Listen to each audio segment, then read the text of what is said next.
আমাদের এখন পর্যন্ত যদি সারা বাংলাদেশ থেকে শুধু হাদি ভাইয়ের ইস্যুকে কেন্দ্র করেই যদি ডাক দেওয়া হয়, সারা বাংলাদেশ অরাজক হয়ে যাবে। আমরা আসলে বাংলাদেশটাকে বাংলাদেশের জায়গায় দেখতে চাই, আমরা এখন ইরানের জায়গায় দেখতে চাচ্ছি না।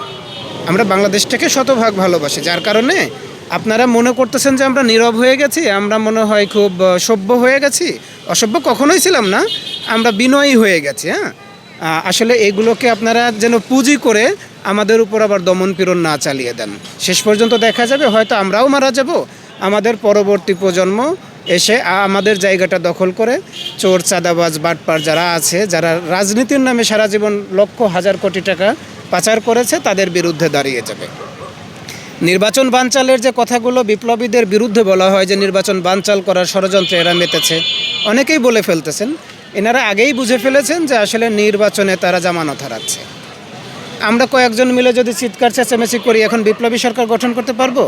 আমরা কয়েকজন মিলে যদি রাস্তায় দাঁড়িয়ে যাই আমার যৌক্তিক আন্দোলন করার জন্য, আমি কি আপনার নির্বাচন বাধাগ্রস্ত করতে পারবো না? আপনি ভুল বুঝতেছেন, আপনি রাতে স্বপ্ন দেখে ফেলছেন যে আমি মনে হয় এই নির্বাচনে আর জিততেছি না। এখন কি করা দরকার? বিপ্লবীদের ঘাড়ে একটা দোষ চাপিয়ে দিয়ে আমার কোনোভাবে এই মাঠটা ছাড়া দরকার না। মাঠে আপনি থাকেন, আগামী নির্বাচন যদি হয়, আইনশৃঙ্খলা পরিস্থিতিটা উন্নতি হোক সে আশা করব। আর জামাত এবং বিএনপির মাঝে যে একটা হাড্ডাহাড্ডি লড়াই হবে, সেটাও আমরা উপভোগ করব। কেউ কাউকে দোষ না দিয়ে শতভাগ দেশপ্রেমিক হয়ে আপনার নির্বাচন করেন। নির্বাচন করলে একটা ভালো ফলাফল আসবে, দেশটা গণতান্ত্রিক পথে এগিয়ে যাবে। এখানে বিপ্লবের সাথে বুদ্ধিমত্তাও যোগ হোক। পঞ্চগড়ে যে ঘটনাটা ঘটেছে, সার্জিস ভাই সেই ব্যাপারটাতে কিন্তু খুব কড়া পদক্ষেপ নিয়েছে এবং সেটার একটা সুরাহা আমরা পেয়ে যাব। আজকে যেটা হয়েছে এটা আসলে বাধা না, আমরা মিছিল নিয়ে এসেছিলাম, নিয়মতান্ত্রিকভাবে পুলিশ সেটাকে প্রোটেক্ট করেছে। এটা একটা প্রোটেক্টিভ এরিয়া, পুলিশ প্রোটেক্ট করেছে।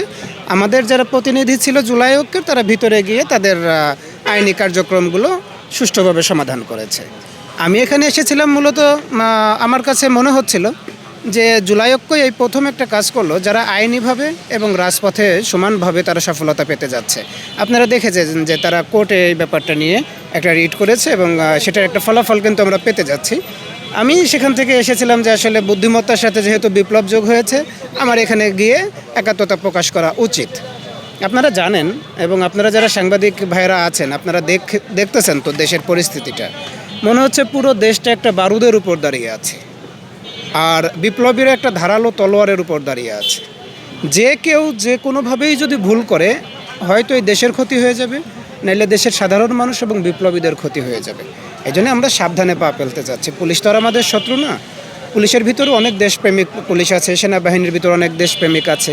দেখেন, আমরা সামনে নির্বাচনটাকে কেন্দ্র করে আমরা কোনোভাবেই বেআইনি সমাবেশ, বেআইনিভাবে কোনো কাজ করব না, আইনিভাবে আগাবো। আর পুলিশ যারা আছে, সেনাবাহিনী যারা আছে, আইনশৃঙ্খলা রক্ষাকারী বাহিনী যারা আছে এবং সেই সাথে সিভিল প্রশাসনের দায়িত্বপ্রাপ্ত যারা আছে, সবাইকেই একটু অনুরোধ করব, দেখেন কারো পক্ষ নিয়ে একই আইন দুইভাবে প্রয়োগ করার দরকার নেই।